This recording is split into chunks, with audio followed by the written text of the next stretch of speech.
look at government and politics, one of the biggest examples, obviously, was the Obama campaign.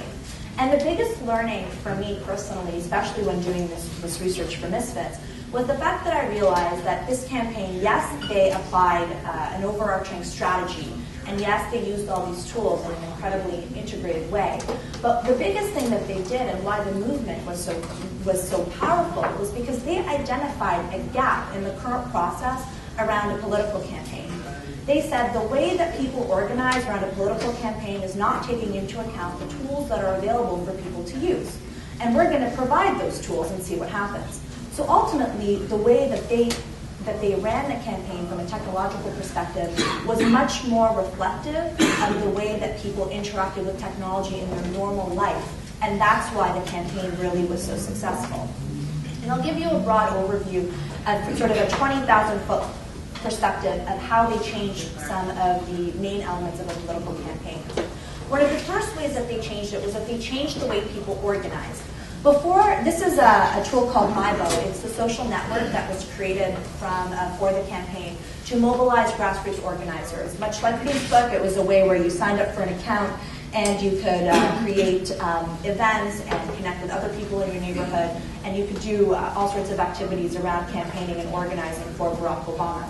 Now, before these types of tools existed, even back in 2004, there was a limited amount of ways that you could mobilize. Traditionally, you would have to go down to a physical volunteer's office, you would have to be in that particular place, you would get the list of phone calls, and it was very much limited to proximity. What this tool did all of a sudden was that it changed the way that people organized and brought all of the functionality of a completely operational campaign office into everyone's computers, into their homes. People were using the system in their basements, running very sophisticated campaigns, almost like mini campaign offices, where they were using this tool. It included a phone banking tool, and it included lists of voter information that you could print out. There were people who were using this tool to make thousands of phone calls every single week. Now, I don't know if these people would have actually made it into a physical campaign office or not, but the fact is, with technology, they didn't have to. They could access all of those resources and information from the comfort of their own homes, which lowered the barriers of participating in a political process significantly and enabled a lot more people to take a chance and to try the tool out. A couple of numbers for you from Ivey. There were over 2 million profiles that were created on the site over the course of the campaign. There were over 35,000 volunteer groups, so self-created groups where people could rally around anything. Part of my job as a volunteer was to read through all of the descriptions of the groups to make sure, that everything was kind of on the up and up. So I saw everything from, Chihuahua dog owners for Obama, which was a really big dramatic case because they insisted that they were different from dog owners for Obama, and that in fact they wanted their own little platform. I saw my friend Scott, who was Obama's director of design, created a group called Men with Beards for Obama. That raised a couple of hundreds of dollars for him. My favorite by far was the Dungeons and Dragons group for Obama, where they equated the level of participation to like mage status or wizard. I mean, I didn't really understand. I just thought it was cool, so I approved it and kind of went on. There were over 400,000 blog posts that were created. When you signed up to Ivey, you had the ability to create your own blog or pipe in your own content. And there were over 200,000 offline events. And these types of events were another great area where we saw innovation from our external community. So for example, there was a woman who for Halloween hosted an event where her and her friends dressed up like voting machines and went door to door to remind people to vote. And there was a gentleman who hosted a Yes We Can tournament where the Wii was the Nintendo Wii. And he had a big tournament for a video game for his neighbors and friends, but if you wanted to participate, you had to fill out a voter registration card. And this was a way where he managed to get 20 or 30 of his family and friends registered through all sorts of creative and innovative events like that. The second way that they really changed current processes was that they redefined relationships between people and a political campaign. This is a snapshot of where we stood in terms of social media as of November 2008, right after the election. A couple of quick points is that in video in particular, you can see the huge gap. We had over 20 million views to our YouTube channel compared to John McCain, who had a little over 2 million views. Joe Rospers, who is the director of new media, actually estimates that over the course of the campaign, voters watched over 1 billion minutes of campaign-related footage online. So what was really interesting about this was that before, when you participated in a political campaign, there was a set number of activities that you could do. You could knock on doors, you could make some phone calls, you could donate money, and hopefully on election day you would go out and vote. What these tools did was that they created an entire new set of activities for people to participate within a campaign. You could follow a candidate on Twitter, you could read his thoughts on policy on the blog, you could be his friend on Facebook, you could watch videos and interviews and candid shots of him both on Flickr and on YouTube. And all of a sudden, there was a whole different set of ways that people could interact in the political campaign, and it made it a lot easier and a lot less intimidating. The second thing was that it allowed people to form relationships where people were naturally congregating online.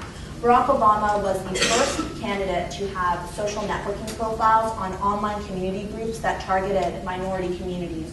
So Faith Base, Black Planet, Mi Gente, Asian Avenue, all of these sites, he had a profile on them, and it allowed him the opportunity to build a relationship with a specific niche or specific group of people that would have been very difficult to access offline.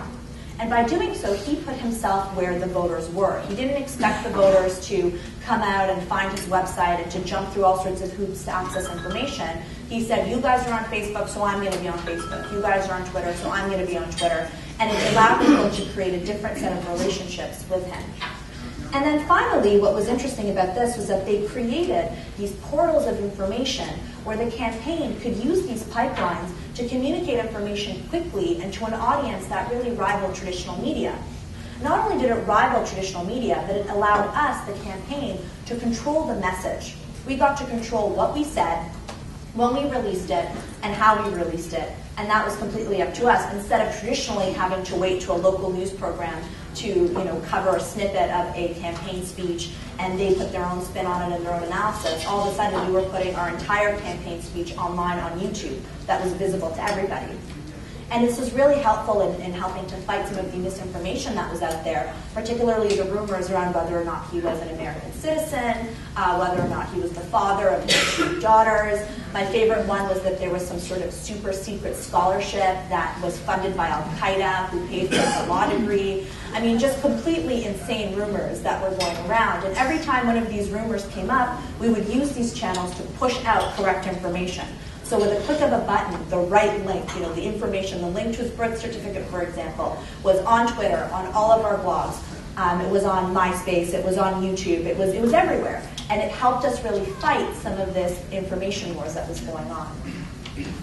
The third way that they really changed current processes was they changed the way that campaigns were funded. Traditionally speaking, campaigns were funded by a handful of very wealthy donors that were able to bankroll the entire campaign and donate thousands and thousands and thousands of dollars. And this campaign was a little bit different.